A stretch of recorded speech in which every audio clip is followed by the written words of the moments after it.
Good evening. This is Warning 616, aka Two Wolves, and it is about 8 p.m. Mountain Standard Time. And this is the 7th of October, the evening of both my Canadian Thanksgiving and your American Columbus Day. And this tonight is an update about the wildland fire smoke, purportedly radioactive wildland fire smoke. This is an update based upon what officials are saying. Now, mind you, this is a very good source, as it has always been. www.reuters.com. Reuters, just to reassure you, valid. And then once again, as well, the highly acclaimed and very excellent journalist Laura Zuckerman, still reporting from Salmon. This article, she wrote it on Friday, October 5th. And this is her update. And mind you, she's an awesome reporter. She's just reporting on what she has been told by officials. What do we know about officials? Probably can't count on what they say. Just as a recap, I originally broke this story about 2.5 weeks ago based upon her original article, Idaho Wildfire Roars Through Former Uranium Mine Site. This link is still up. And then back earlier than that, about 10 days prior, she had done an article, Smoke from Idaho Wildfire Poses Health Risk. If I have time, we'll look at that and we'll go back and look and I'll show you what else has been going on in the state of Idaho. But I want to just focus right now on her latest update. Reuters, smoke from a wildfire in Idaho that burned mining sites with traces of uranium and thorium contained elevated levels of radiation. So, okay, they are admitting that. Look,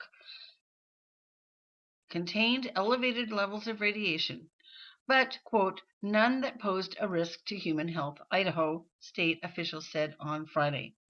The State Department of Environmental Quality last month took air samples in North Fork, a town in the burn zone in east central Idaho, after the so-called Mustang Complex fire swept through a former uranium mine and 2 abandoned gold mines and, mind you, all their tailings.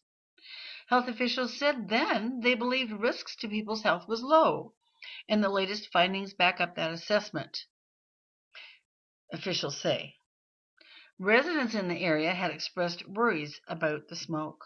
Paul Ritter, health physicist with the State Environmental Agency, said in the area of the mining sites, smoke from the fire showed amounts of radiation roughly equivalent to emissions from a fire in 2000 that charred parts of Los Alamos National Laboratory, the nuclear weapons design facility in New Mexico. The readings are definitely elevated, but not out of line with what has been measured in fires before. It is not a risk.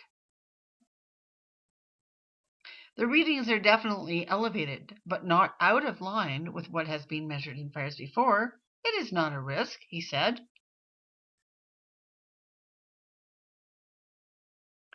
Americans are exposed to an estimated 310 milligrams of radiation a year from natural sources, including some rocks and soils, according to the U.S. Nuclear Regulatory Commission.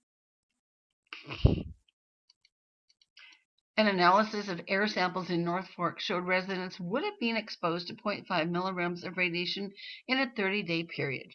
That compares to a dose of 5 milligrams delivered by a round-trip transcontinental flight, Ritter said. Residents certainly weren't in a bad state in terms of airborne radioactivity, he said. What's a bad state in terms of airborne radioactivity? Let's ask Itchy what a bad state would be. The Mustang Complex fire has consumed nearly 340,000 acres of canyon lands and pine forests since it was ignited by lightning in late July in the San Marcellus National Forest. Even without a danger from radioactivity, smoke from the blaze has posed a danger to residents, especially the young and the elderly, because it carries fine soot particles that can worsen existing respiratory cardiovascular ailments. The smoke triggered unhealthy air readings for more than a month in North Fork and Salmon in a pollution event that Idaho health officials said was unprecedented for its duration and predicted impacts on human health. The findings of no significant risk from radiation did not ease concerns about exposure for Cindy Halland, who lives 10 miles from the former uranium operation. There are too many unknowns, she said. Indeed. Estimates indicate that Idaho wildfires this year already have been responsible for more air pollutants being released into the atmosphere than all automobiles and industrial sources in the state. Governor C.L. Butch Otter said in a statement. Editing by Alex Dubazinskis and Eric Walsh. Well, awesome. Awesome job. Everything you're doing, Laura Zuckerman. She actually had another article about Idaho workers at the INL being exposed to radiation quite recently, and Sister Pink has that up on her site. But so here's the latest word from officials. Radiation from Idaho fire posed no health risks. Well, it may not have, but I will show you some of the other things that were going on with air quality. This article was from 22 September. Idaho Statesman. Air pollution socks in much of the gem state, and there's a map here. And this is Yakima. It's sort of hard to see, but that's Yakima. This would be Spokane. This is Montana, roughly. Everything from Boise into north central Montana.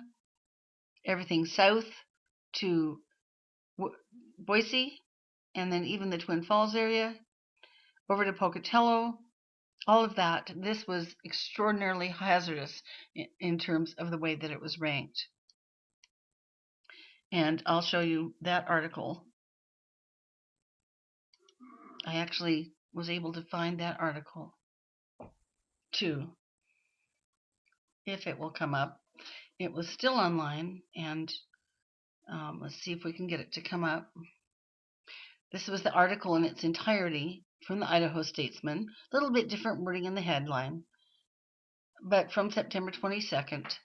Air pollution socks in much of Idaho, and mind you, also Washington, Montana, southern Alberta. I'm glad I could still find this article because I saw this 2 weeks ago, and this was such a neat picture.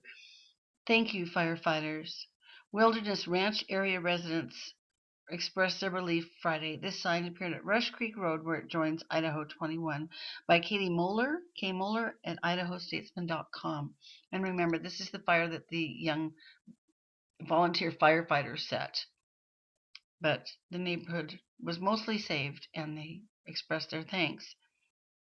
But at that time, Sven Berg reported for the Idaho Statesman on September 22nd that with most of the state's air ranking in the orange, red, or dreaded purple category, the Idaho DEQ issued alerts Friday that banned outdoor burning in every county. That's still in effect. This was the first time so much of the state was subjected to breathing air that's considered unhealthy, said Mary Anderson, the state's smoke management program coordinator. I don't ever remember it being quite this bad, Anderson said. Okay.